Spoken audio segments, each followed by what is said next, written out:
Argentina এবং Switzerland ম্যাচে বড় দাবি তুলছেন সুইজারল্যান্ডের দাবি লাল কার্ডই বদলে দিয়েছে ম্যাচের মোড়। সিদ্ধান্তটা যেন এখনো মেনে নিতে পারছেন না সুইজারল্যান্ড। আর্জেন্টিনার বিপক্ষ বিশ্বকাপের শেষ ৮-এ ৩-১ গোলে হারের পর সংবাদ সম্মেলনে সুইসরা উদরে দিয়েছেন ক্ষোভ। এতটাই ক্ষোভ ঝেড়েছেন যে অধিনায়ক গ্রানিট জাকা ও কোচ মুরাত ইয়াকিন বলেছেন এমবোলোর লাল কার্ডই খেলার মোড়কে ঘুরিয়ে দিয়েছে।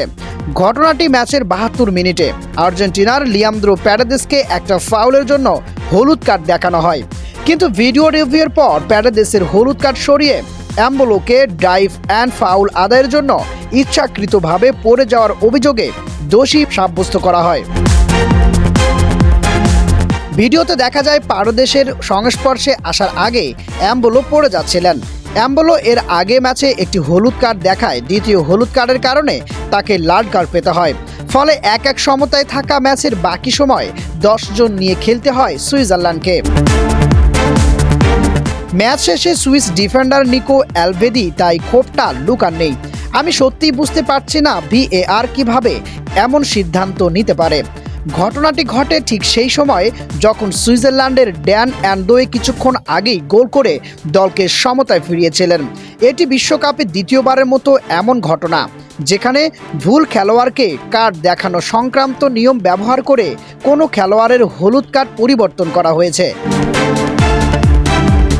এই নিয়ম অনুযায়ী কোনো খেলোয়াড়কে ভুলভাবে হলুদ বা লাল কার্ড দেখানো হলে ভিএআর হস্তক্ষেপ করতে পারে।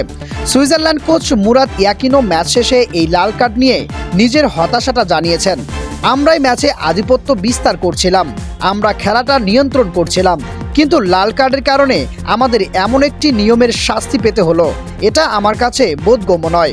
অবশ্যই এভাবে বিদায় নেওয়া ভীষণ কষ্টের। আজকের ম্যাচে এমন ফল প্রাপ্য ছিল না। ইয়াকিনের কথা, এর আগে আরও কয়েকবার হলুদ কার্ড দেখানোর মতো পরিস্থিতি তৈরি হয়েছিল, কিন্তু এমন একটি ঘটনায় হলুদ কার্ড দেওয়া হলো যেটা আমার কাছে খুবই সাধারণ একটা ফাউল ছিল। এমনকি এটা ফাউল ছিল কিনা সেটাও প্রশ্নের বিষয়। তারা তাদের রেফারিকে রক্ষা করার জন্য এমন একটি নিয়ম ব্যবহার করলো যেটা আজ আমাদের ম্যাচটাই নষ্ট করে দিল। এটি ভীষণ কষ্টের। আমার মতে আর্জেন্টিনার খেলোয়াড়দেরকে হলুদ কার্ড দেখানোর কোনো কারণই ছিল না। রেফারির উচিত ছিল খেলা চালিয়ে যাওয়া।